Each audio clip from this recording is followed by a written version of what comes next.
মানবজাতির জন্য সুমহান আদর্শের শাশ্বত প্রতীক হলেন রাসূলুল্লাহ সাল্লাল্লাহু আলাইহি ওয়াসাল্লাম।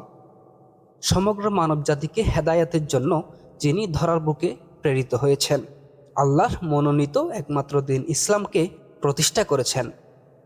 প্রিয় রাসূল সাল্লাল্লাহু আলাইহি ওয়াসাল্লামের পর আর কোনো নবী রাসূল পৃথিবীতে আগমন করবেন না। মানুষকে হেদায়েতের জন্য যুগে যুগে নবীর ওয়ারিস হিসেবে আউলিয়ায়ে কেরামগণ পৃথিবীতে এই মহান দায়িত্ব পালন করবেন।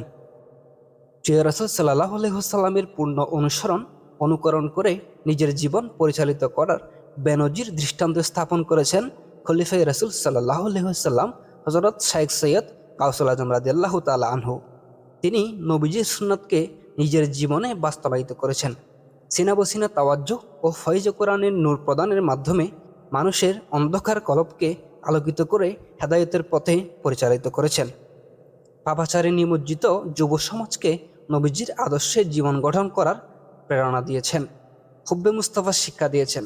নফসানিয়ত অবদমিত করে ইনসানিয়ত প্রতিষ্ঠার পূর্ণাঙ্গ শিক্ষা রয়েছে কাগতিয়া আলিয়া গাউসুল আজম দরবার শরীফে।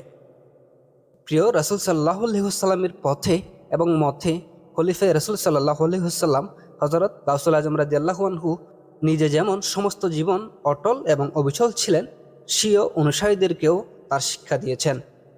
প্রিয় নবীজির বাতেনি নূর ও কুরআনের নূর মানুষের অন্তরে অন্তরে বিতরণ করে অন্ধকারে নিমজ্জিত মানুষকে আলোকিত মানুষে পরিণত করেছেন। এভাবে পথহারা মানুষদের হেদায়াতের পথে পরিচালিত করে শান্তি প্রতিষ্ঠায় কিংবদন্তির ভূমিকা পালন করেছেন। ফলশ্রুতিতে শত বাধা বিপত্তি আসলেও খলিফায়ে রাসূল হযরত গাউসুল আজম রাদিয়াল্লাহু আনহুর ইখলাসের সাদকায় এই তরিকত স্বীয় মহিমায় সর্বদা অমলান। মাশাআল্লাহ।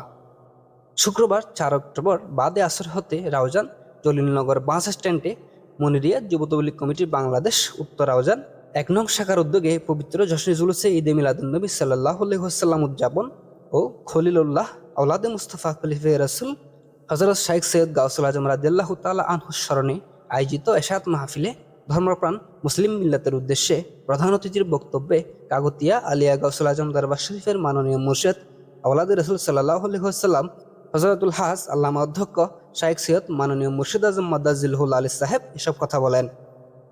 এ মাহফিলে আরও বক্তব্য রাখেন মাওলানা কাজী মোহাম্মদ আনোয়ারুল আলম সিদ্দিকী, মাওলানা মোহাম্মদ ফুরকান, মাওলানা মোহাম্মদ জসিমউদ্দিন নুরি, মাওলানা মোহাম্মদ গোলাম রব্বানী ফাইসাল। মিলাদ ক্যাম্প শেষে দেশের উন্নতি ও অগ্রগতি এবং দরবারের প্রতিষ্ঠাতা খলিফায়ে রাসূল সাল্লাল্লাহু আলাইহি ওয়াসাল্লাম হযরত শাইখ সৈয়দ গাউসুল আজম রাদিয়াল্লাহু আনহুর ফুইজাত কামনা করে বিশেষ মোনাজাত করা হয়।